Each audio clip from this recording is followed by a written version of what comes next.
Good morning, everyone, and thank you for being here to celebrate the life of Art Ritas. My name is Evan Adams, and I'm Art's nephew. We come together as co-creators of a community that includes those present, but also family and friends who cannot be here today, but join us virtually. We gather in the warmth of this community, giving witness to our belief that in times of sadness, there is room for laughter, and in times of darkness, there will always be light. Some of you will share your memories, others will sit quietly and reflect. Together we will invoke Art Ritas' spirit and celebrate his life. Storytelling is one of the few human traits that is truly universal. From the earliest times, humans communicated by telling stories, and Greeks had a long tradition of storytelling. Art was the family historian and master storyteller. He connected memories of people and places of the past with the current generation so they understood their roots. As everyone in this room knew all too well, Art loved to sit and talk, tell stories, and learn from one another. He would have loved this, everyone gathering here telling stories. I'd like to invite one of Art's lifelong friends, Larry Dubin, to share his reflections.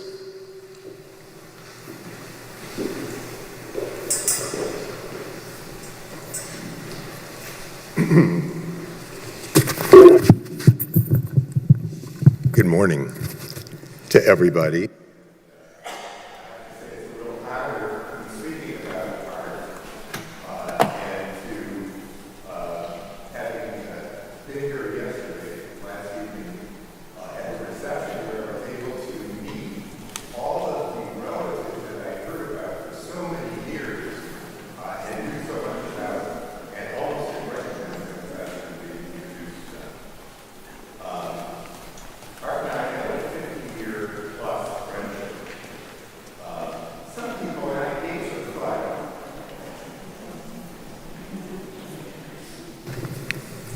Okay, thank you.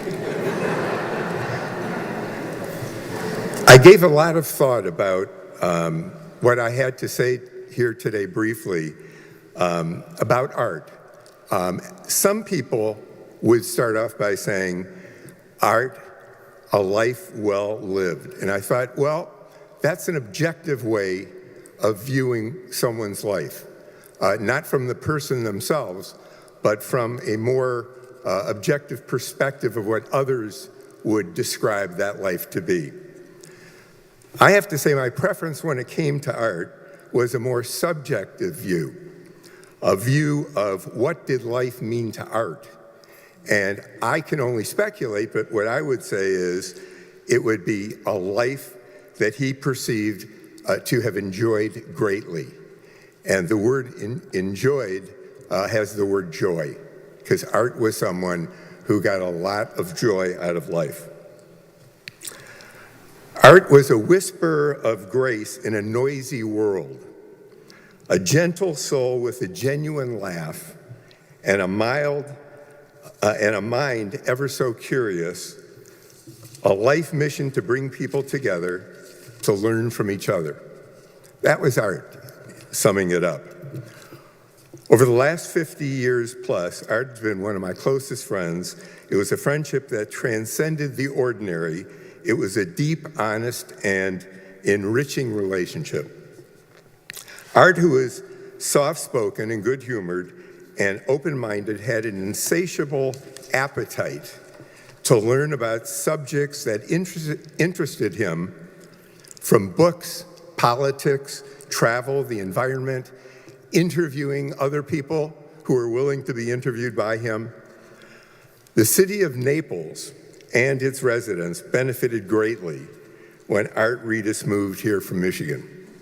Once here, this Renaissance man started book groups, film series, lecture series, and even travel groups to take people to the Miami Book Fair on a yearly basis, as well as his passion for nature and the Conservancy.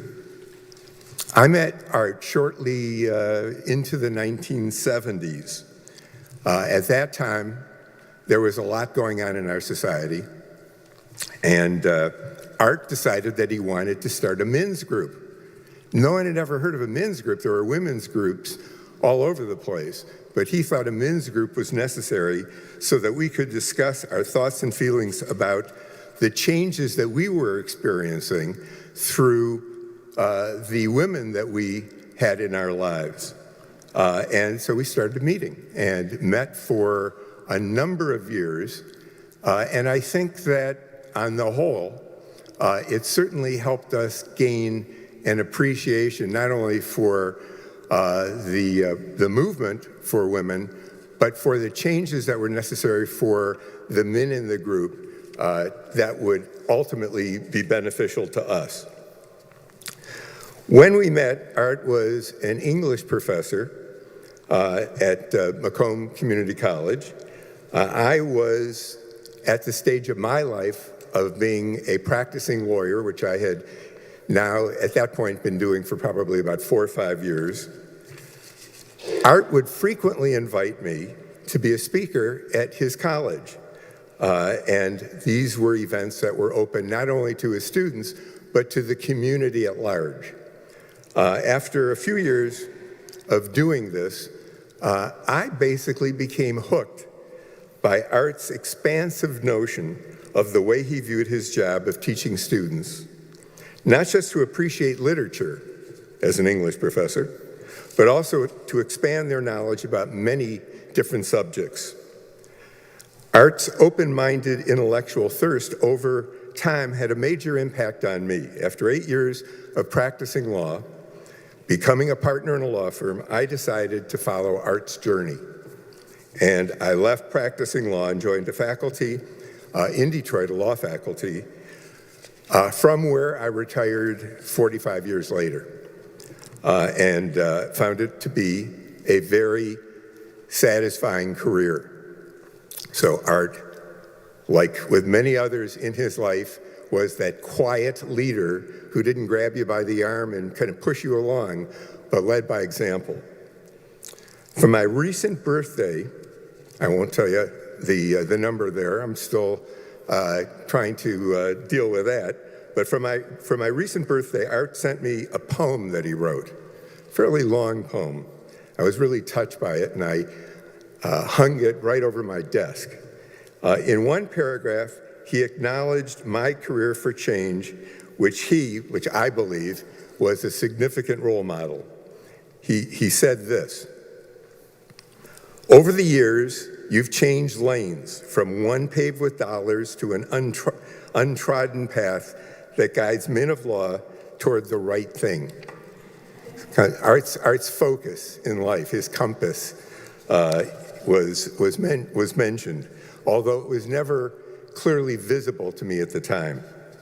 Art often invited me to come from Michigan to Naples to speak along with him at book discussions at various libraries, here at Moorings Park, to air a public television documentary that I had produced, and at one occasion, even to come for a weekend and have discussions, multiple discussions, regarding the subject that I taught, legal ethics, and not only would Art stop at that point, though, in his planning, didn't want it just to end at legal ethics, but also the subject of ethics as a philosophical study, contrasting the two, which was really interesting for me, and learned a lot from that discussion. Art and I really became close when we were neighbors in Birmingham, Michigan. And over of about a 10-year period, Art and I ran every day, just about 5 miles. And in the process of running with someone, your mind opens, your feeling opens, your defenses come down. Not that Art had as many as I probably did, but we opened up with one another and really were able to share intimate details of our lives, giving each other empathy, guidance, and understanding, a lot with a lot of laughter. Another paragraph from this recent birthday poem that he sent to me said, quote, "We run together and our words convey all that's plainly good and all the dark threats we try to keep at bay." which I thought was very well said. In the latter part of his life, Art, as we all know, endured many significant medical challenges which never diminished his passion for learning and encouraging others to do so. The last email I received from Art, this is where I get a little choked up. I have to advise you of this. I've tried to read it enough times where I wouldn't, but I don't know if I was successful.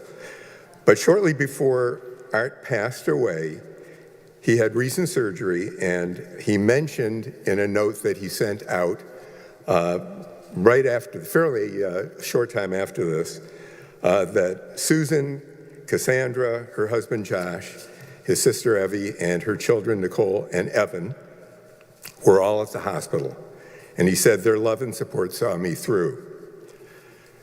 He concluded in stating, "The road to recovery is long and somewhat complicated, but with family and friends like you, I look forward to fighting a good fight." That had a lot of meaning to me. That was vintage Art. Nothing was going to get in his way from living the life he greatly enjoyed. So I would like to introduce now another very close friend of Art who will offer his remembrances, Jim Jacobs.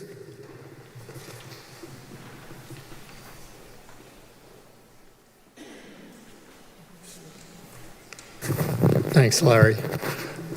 Actually, that was the same quote I was going to use in my talk. It's amazing. I guess everybody in this room has benefited from some interaction with Art. My debt to Art and Susan is huge. Susan and I went to college together, and she connected me to Macomb Community College in the summer of 1967. And surprisingly, they offered me a job. In 1975, Art, Susan, and I went to Greece. And as we walked through the Samoia Gorge in the island of Crete, I met my wife, Gabriella Gabrielakis. So I owe Susan and Art big time, my job and my marriage. From 1968 onward, Art and I taught on the same team in basic education, an innovative program at Macomb Community College. Art, Phil Barons, and I initiated a group of faculty, colleagues, and for the next 50 years, we regularly interacted in camping trips, drinking runs to bars, and took on the moniker of the Royal Society Warren Annex. At our camping trips, one of the activities that was a ritual was throwing our woes into the fire. As Art described it, quote, as a way to purge the troubles of life. At times, this ritual was an occasion for lighthearted fun, but often it was a way to organize deep personal troubles and with a group of supporters, male colleagues, and friends. By 2020, all of us had retired from Macomb, and we were dispersed all over the country. However, Art brought us back together through weekly calls and discussions. And through the worst period of COVID, up through April, every month, every week, for 4 years, we met and discussed and continued our observations about life. Describing Art as a teacher is insufficient. Teaching was not just his occupation. It was his very being. It was something that represented who he was. Art spent his entire life instructing others through discussion groups, event planning, learning projects. Of course, he was a fine teacher. He developed an exemplary teaching style of learning with others, where he coached students along a learning curve, stimulating their interests, drawing them into analyzing issues from their own experiences. He also excelled at non-classroom learning experiences. In basic ed, we took trips to Chicago, to Toronto, which were for our students very important for their development. He encouraged students to learn, through their own experiences. Coming from a family of Greek-American immigrants and raised in working-class Chicago, Art was genetically empathetic to the lives of his students. What made Art a great teacher is that he constructed a process by which everyone, including himself, always learned together. Art's teaching style was never individualistic. He was never the sage on the stage. Art was this embodiment of a collaborative teacher. In basic ed, we met as a team to discuss our experiences, and he always had an agenda for what we needed to do as a group. We often taught classes together, discussing the same book or issue from the perspective of various academic disciplines. After basic ed was terminated by the administration, Art went into the English department, and where he met every morning at 7:30 with Lou Baltman and Les Beecher, 2 other English teachers and Royal Society members, to plan out conflict resolution conferences. When the students became fascinated about these 7:30 in the morning meetings, Art invited them all to attend. I learned to be a teacher through Art's mentorship, and later I used these skills with Art's continued support when I became president of the institution. More importantly, Art's style of teaching affected many students. One of those students was a young woman, Cassandra Swiderski, who was transformed by his classes. Through his coaching, she finished her degree at Macomb and went on to complete graduate school, and now works as the Director of Inclusion, Diversity, Equity, and Access at Macomb Community College. Yes, we're still permitted to use those terms in Michigan. Upon hearing of Art's passing, she wrote, "No one changed the outcome of my life more than Art Ritas. So much of who I am and what I do in my career is in his honor."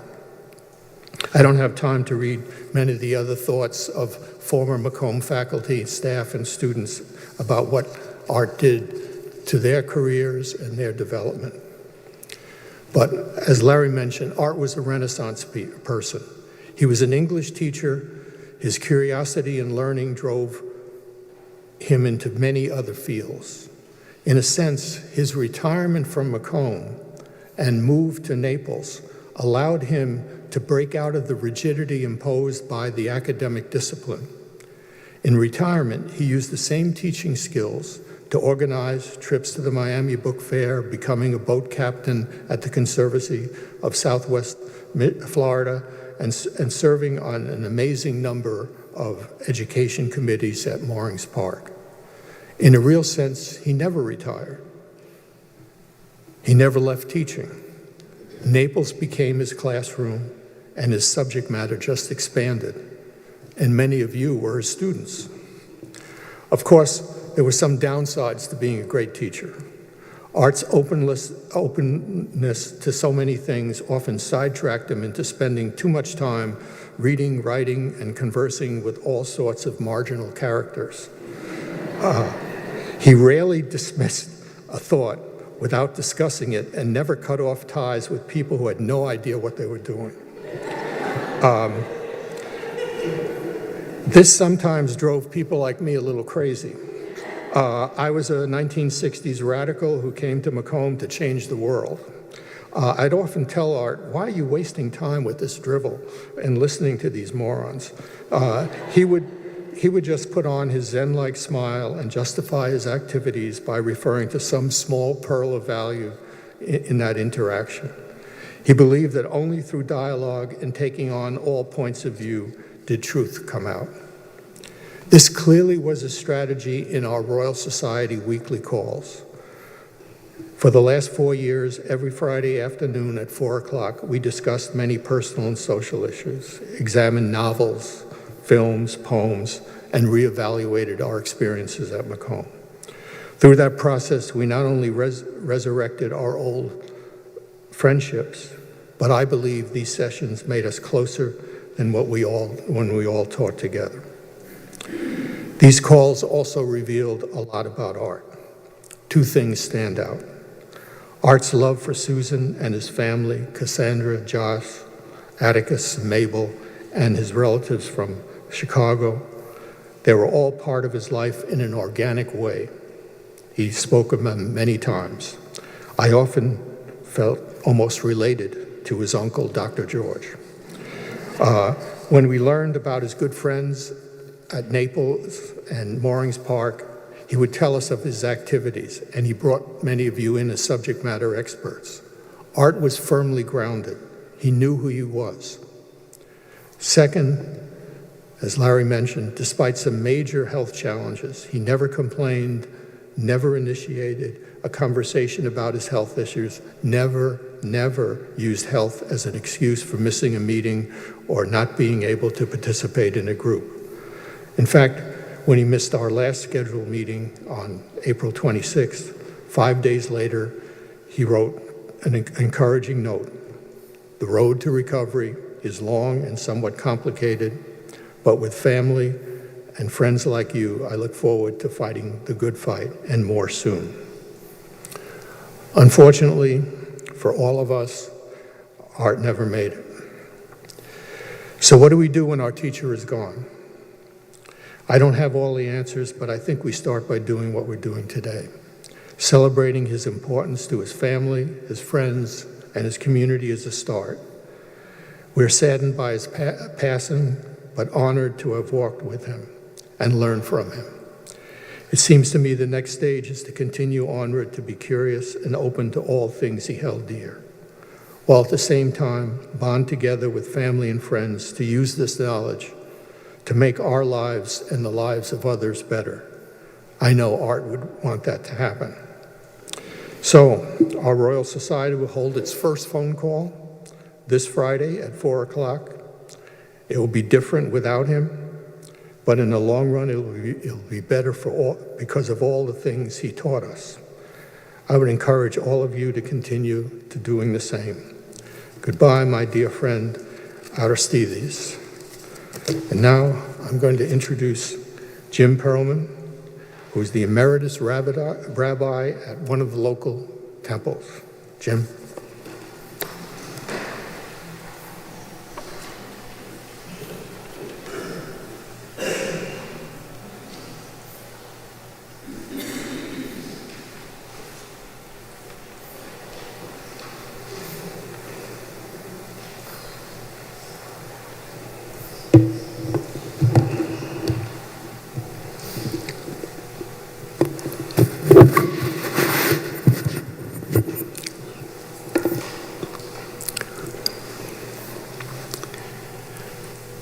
I want to thank Susan for inviting me to speak on behalf of Moorings Park.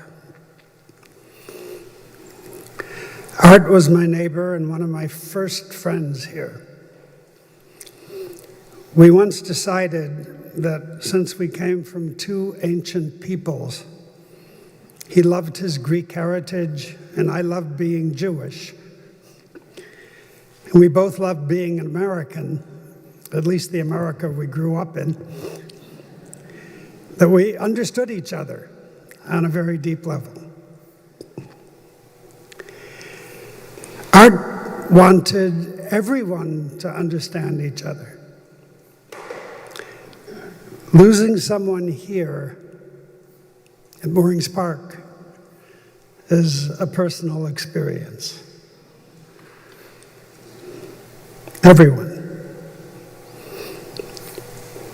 We think about Art. We all wish we had more time with him. We wish that we had known just how ill he was. We wish that we had a chance to tell him how much he meant to us and to thank him for all that he has given us. So today we want him to have a proper farewell.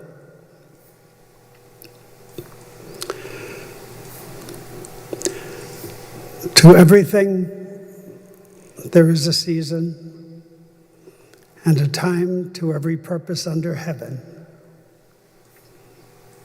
A time to be born and a time to die.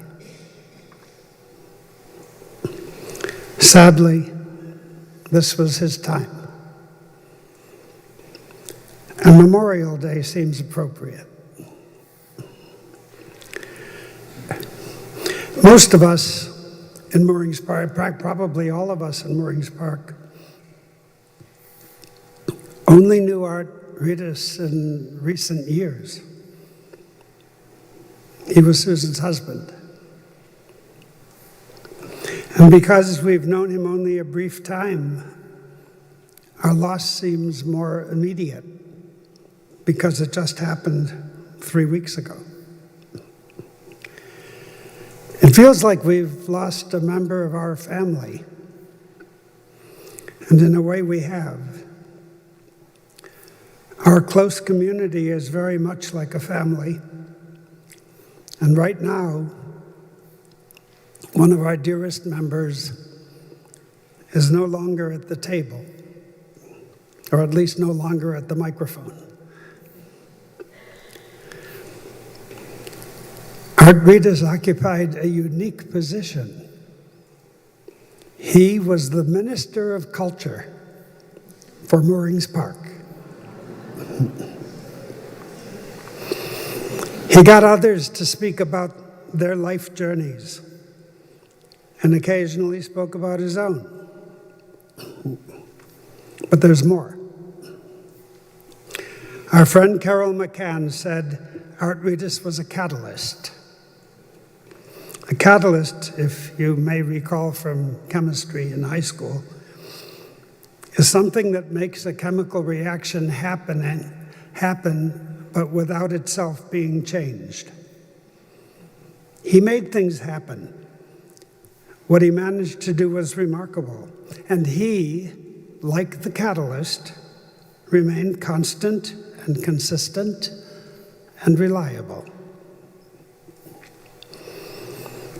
Earlier in his career, as we've heard, he took an academic path that some ivory tower professors might possibly disdain, teaching English in a junior college. But he turned it into a pedagogical specialty, precisely targeting the unique learning needs of a particular population of junior college students and creating wonderful opportunities for them to learn about the world and how it works. He knew that students learn through life experience as well as in the classroom. And imagine how many young people recall him now as their teacher and mentor. So it's not at all surprising that he embarked on a similar purpose here at Moorings Park by doing exactly what he always did, discerning the unique educational needs of his fellow residents, this time senior citizens, and bringing the illuminating experience of a few people to many people. He did it through his Epic Journey series at the Sheffield Theater. He connected people who had stories to share, tales of their own unique epic journeys, with people eager to listen and understand. He connected people who never read books with people who always read books. He didn't watch movies, he watched films. He wanted to enhance the cultural experience of all of us. And he had a gentle way about him. Excuse me. He had a knack for gaining their respect as well as their cooperation. And I will never forget coming home and telling Jane that, you know, I just agreed to give a talk for Art Ritas that I never given before, that I don't want to do, that I knew wasn't going to work, and said yes when I meant no. He was a virtuoso player who was able to bring others along with him. And let's not forget his minor victories here. Olive oil on every table.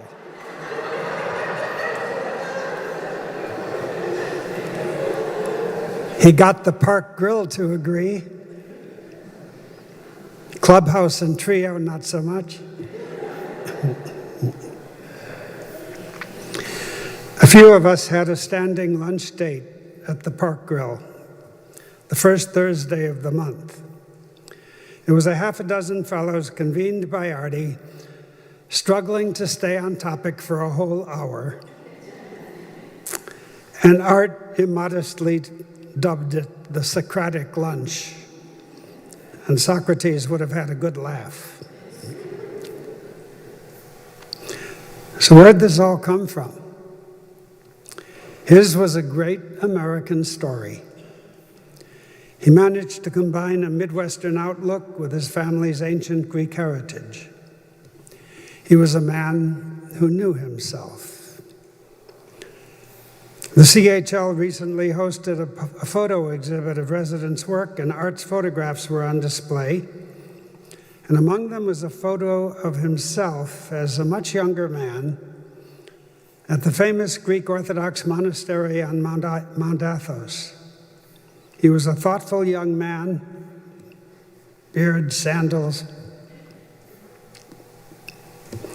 He was in search of knowledge and wisdom and truth, the goals that he pursued all his life, right down to the philosophy class on Zoom that he was so proud of because he took it with his grandson Atticus. And he signed emails Aristides.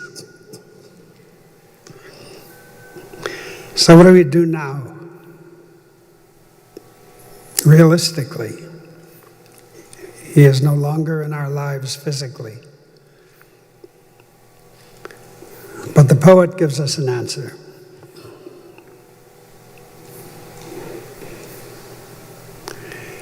If I should die and leave you here a while, be not like others sore undone, who keep long vigil by the silent dust and weep. For my sake, turn again to life and smile, nearing thy heart and trembling hand to do that which will comfort other souls than thine. Complete those dear unfinished tasks of mine, and I perchance may therein comfort you. I shall surely ever comfort you. We shall think of him often. His memory will always be a blessing. We will never forget him. And now we call on Susan.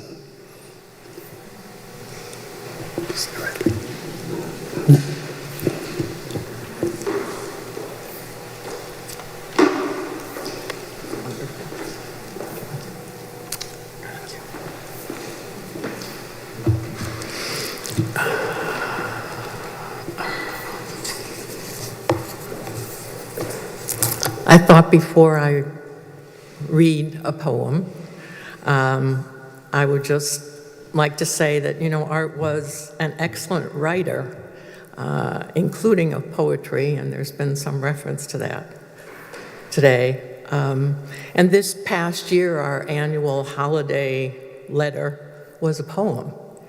And the last stanza of that is under his picture on the memory cards that were located at the front entrance as you came in. He admired the poems of Mary Oliver because her poetry, I think, reflected his deep appreciation and reverence for the natural world and for our place within it, where, as Mary Oliver said, where everything sooner or later is part of everything else. So the poem I am about to read is titled Life Story.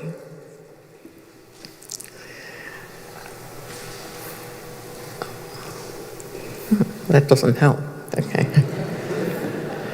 When I lived under the black oaks, I felt I was made of leaves. And when I lived by Little Sister Pond, I dreamed I was the feather of the blue heron left on the shore.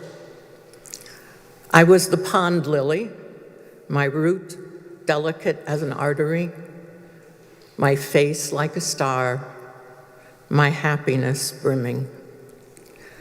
Later, I was the footsteps that follow the sea. I knew the tides, I knew the ingredients of the rack. I knew the eider, the red-throated loon with his uplifted beak and his smart eye. I felt I was the tip of the wave, the pearl of water on the eider's glossy back. No, there's no escaping, nor would I want to escape this outgo, this foot loosening, this solution to gravity in a single shape. Now I am here, later I will be there. I will be that small cloud staring down at the water, the one that stalls, that lifts its white legs, that looks like a lamb.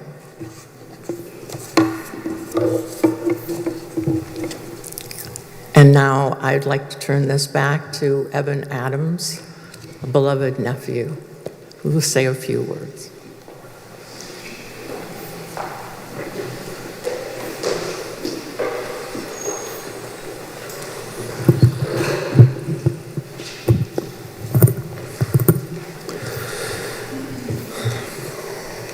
Being a big sports fan, one of the earliest stories I remember of the adventures of Uncle Artie is the story of the Roberto Clemente baseball. In true Greek storytelling fashion, where we sometimes embellish a little bit to get the point across, the Clemente story has changed over time. Here is what I recall. Artie was a teenager, taking in a doubleheader at Wrigley Field. He left the game early to wait for our Aunt Mondo to arrive in her Plymouth. As he was waiting outside the park, he heard the crack of a bat and screams from the stands. Now, as the story goes, he dropped his pencil that he had used to score the game. As he reached down for that pencil, the ball came rolling right into his hands after it had bounced off a bus across the street. For Artie, that ball represented hopes and dreams of the future. And for baseball fans, the longest home run ever hit in Wrigley Field.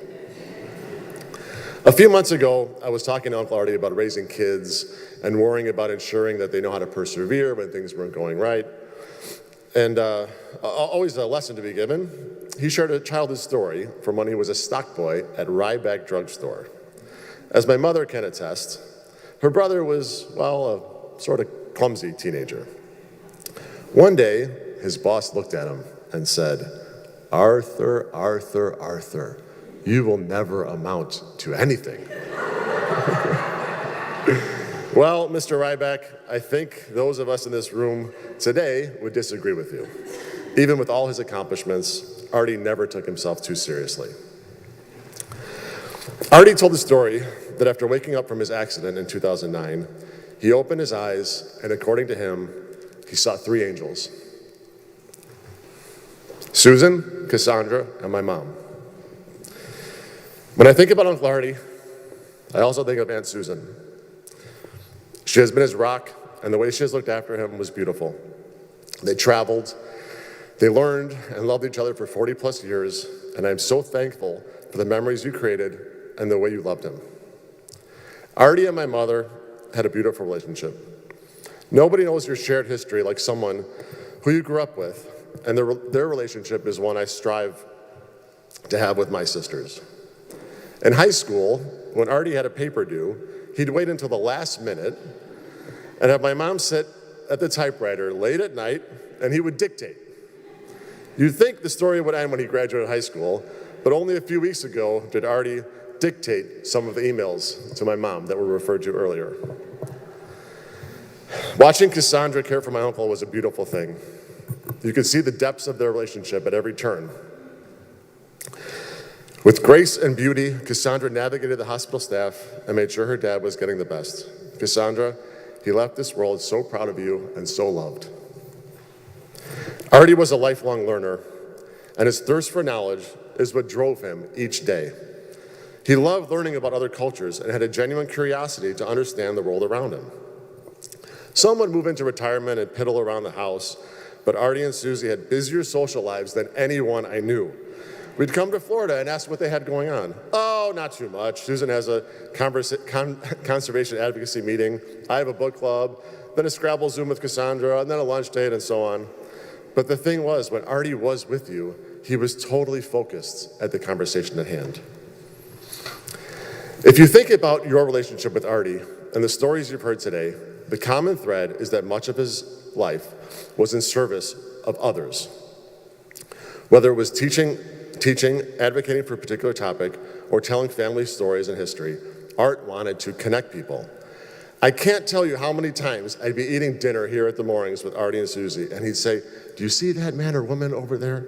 Oh, fascinating life." At which he proceeds to tell me all about the interesting things in their lives.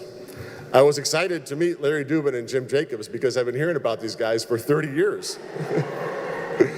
Last night, Larry told me, I met Larry for the first time, and he told me, I told him that I'm Evelyn and Tyrone's son. And he said, "Oh, Tyrone, your dad. Oh, well, the first 7 to 10 minutes of our runs were all about your dad." That was the thing about Artie. He'd pull you into a story, and you'd feel like you really knew the person. While the Ritas family is spread throughout the country and the world, Artie kept us in the loop. Whether it was an update on Cassandra's book, Josh's work, or the kids, Artie was again the master connector. Atticus and Mabel, your papu talked about you both all the time and was so proud of you. He'd tell me stories about what you were up to, how school was going, and the entire time beaming with pride. Celebrating Atticus's 18th birthday this past February was one of the highlights of our time in Florida. There were 12 of us in a private room. We walked in expecting to sit anywhere, but we found place cards. We later found out that Artie determined where everyone would sit. Toward the end of the dinner, he had told us that he wanted everyone in those seats because he wanted to facilitate discussion among people who hadn't spent time together. He asked us what we were most excited about in 2024 and what made us the most nervous. It was brilliant and one of the most memorable dinners we've had. I'm so thankful to have had Art Ritas in my life and will carry his memory with me. He lived life to the fullest. Despite health setbacks, he never stopped. In his last week, as we were all standing around the hospital bed as he was recovering from major surgery, he looked at all of us and said, "Isn't this fantastic?" And as the conversation slowly died down, he said, "Well, tell me something new, guys." Ever the professor, he then proceeded to facilitate a group discussion from the hospital bed by asking everyone to share their dreams and favorite things. As if there was ever a doubt, he was sure to remind us that he had a first-place tie for his two favorite things, Susan and Cassandra. While I mourn alongside everyone with us today, his legacy lives on in each of us. I'll carry memories of Artie and lessons he has taught me throughout my life, and I challenge each of you to think about the impact he made in your life and how you can carry that forward. Art used to often quote his father and say, "I'm a lucky man." Having had him as an uncle, I can now say the same. Next, we'll hear from one of Artie's angels, his daughter, Cassandra Ritas.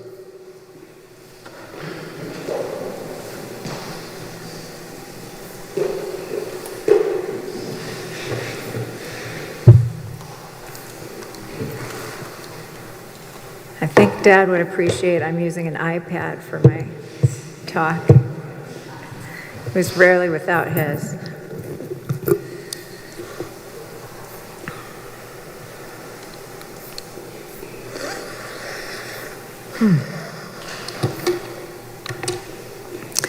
really means a lot to me that you're all here today.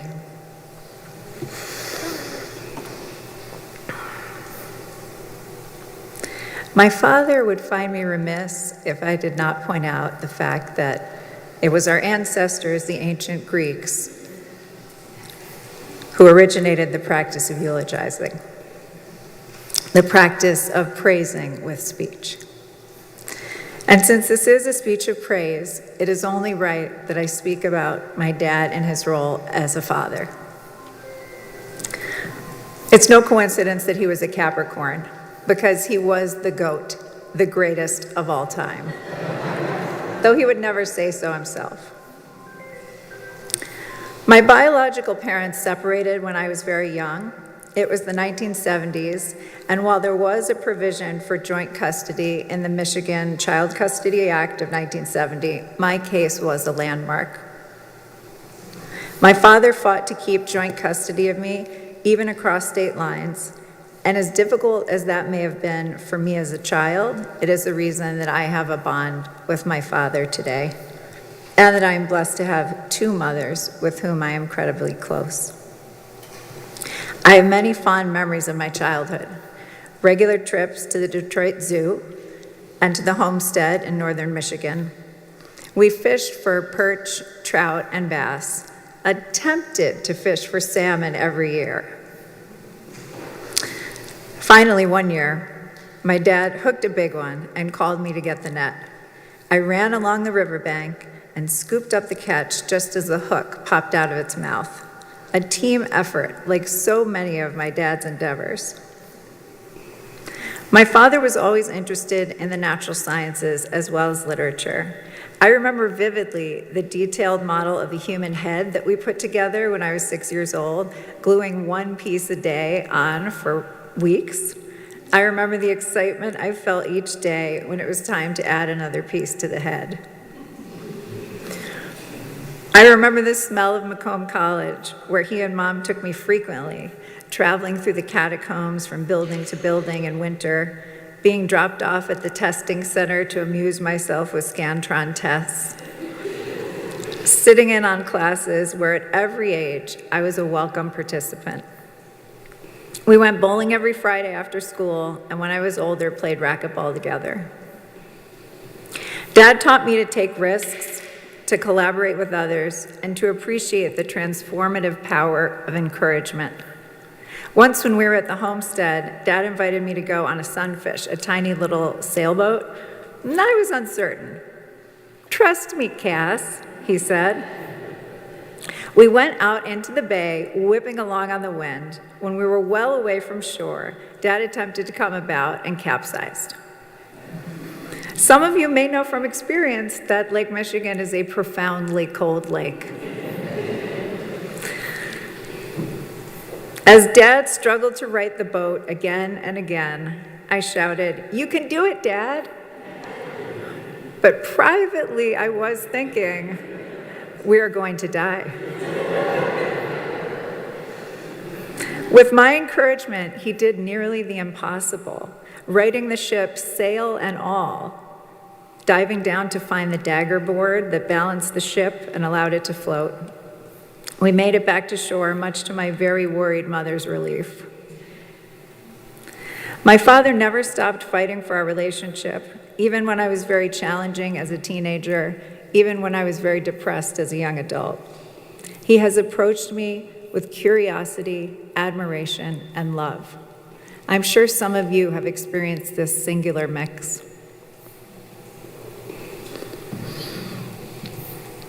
While I call him the greatest of all time, and he himself could praise people to the moon, he didn't really think that anybody was better than anyone else. That core belief is what allowed him to approach each new person and relationship with such interest and openness. And it provided security for those around him. While he could see all of our wonderful attributes, the subtext was that he saw us, flaws and all, and was still interested. And being seen and held in that way gives us the capacity to live up to that greatest version of ourselves. He has held my children in this same way. Dad had an incredible influence in all aspects of my life, even when it came down to choosing a life partner. Many of you may have heard the story of how Dad ended up on my first date with Josh, my husband. Josh and I went for a picnic in Central Park, at the conclusion of which I told Josh I was going to meet Dad at the Natural History Museum, and out of politeness, I invited him to come along. Josh decided to join my family. We toured the museum, Josh amazing my father by doing calculations of speed and distance. Then we all had dinner together. When I got home with Dad, he said, "When are you going to see him again?" Once we had children, we called my father Papu, the Greek word for grandfather. Papu contributed enormously to the intellectual and moral life of my family. He taught my children about the natural world, taking them out on the good fortune into the mangroves, walking down clam paths, examining spiders and birds with binoculars. During the pandemic, when my kids were languishing out of the school building, Papu met with 9-year-old Mabel every week on Zoom to read Homer's Odyssey, comparing multiple translations. When they completed that project after a year, they continued to meet to tackle the works of Daniel Pinkwater. After years of reading alongside Papu, Mabel is just beginning to discover her own love of writing. Papu took virtual classes with Atticus at the Brooklyn Institute for Social Research on phenomenology and poetry. And always Papu was ready with the Socratic questions that helped each of us to become curious about the world and our relation to it. I know that my children feel Papu's admiration for their curiosity, kindness, and intellectual bravery, and that has helped them to develop and flourish as human beings. Atticus will be going to college this year with an incredible intellectual past as a foundation. Papu was also a wonderful father to my husband. During our daily conversations, his first question was always, "How is Josh?" He deeply respected Josh as a father and was always concerned that Josh felt supported and fulfilled.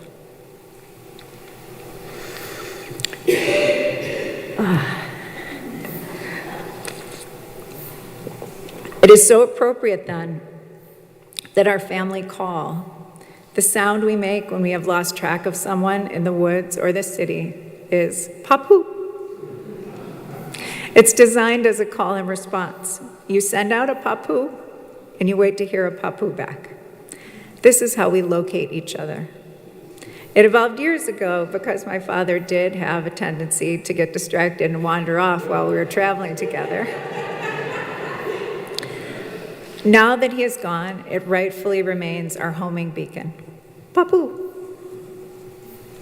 My father taught me my most cherished skill, which is to be a cross-pollinator of ideas and people. A lifelong teacher and learner, he had the insight to see that we are collectively so much more than the sum of our parts. My dad was always happy to be where he was and who he was with. Sometimes that made it hard for him to make changes, like retirement or moving to Moorings Park. But once the change was effected, he was always delighted with his new circumstance. At the beginning, I said Dad didn't think anyone was better than anyone else. But he did believe that some people were luckier than others, and he believed he was one of the luckiest. He was lucky in love, lucky to partner with my mother, Susan, a brilliant and adventurous pragmatist. Together, they spent 50 years collaborating on educational projects that spanned the globe and nourished communities, including this one. Dad told me once that life is loss. He understood this from the life he lived and from the stories he feasted on through literature and listening to people. He saw life as it is, and he was pleased with it. In his Moorings Park oral history, he said, "I think that desire is often an impediment to happiness because you can always end up wanting more." Even in very dark times, he had an optimistic view. When I flew down here 15 years ago after Mom and he had been hit by a drunk driver, he opened his eyes in intensive care, and the first words he said to me were, "I'm not discouraged." That attitude, coupled with my mom's love and care, gave us another 15 years together. On the last night of his life, my father told me he felt surrounded by love.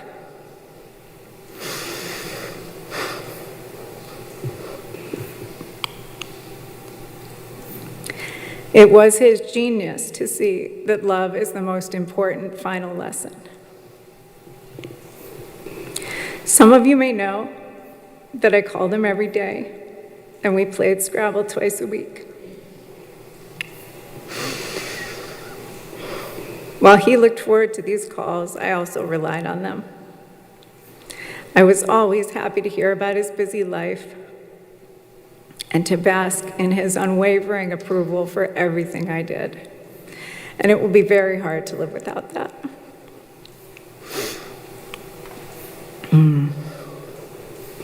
So, in order to honor and remember my father, I would ask each of you to find moments to be open to new people and new ideas, to take chances to connect people and convene people, to let those around you know how much you love and appreciate them, and to delight in each other's company.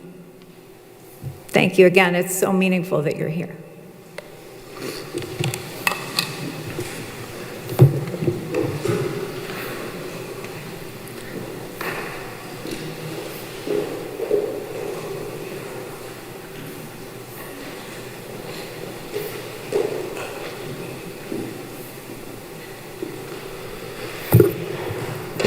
Thank you to everyone for sharing their reflections on a joyous life.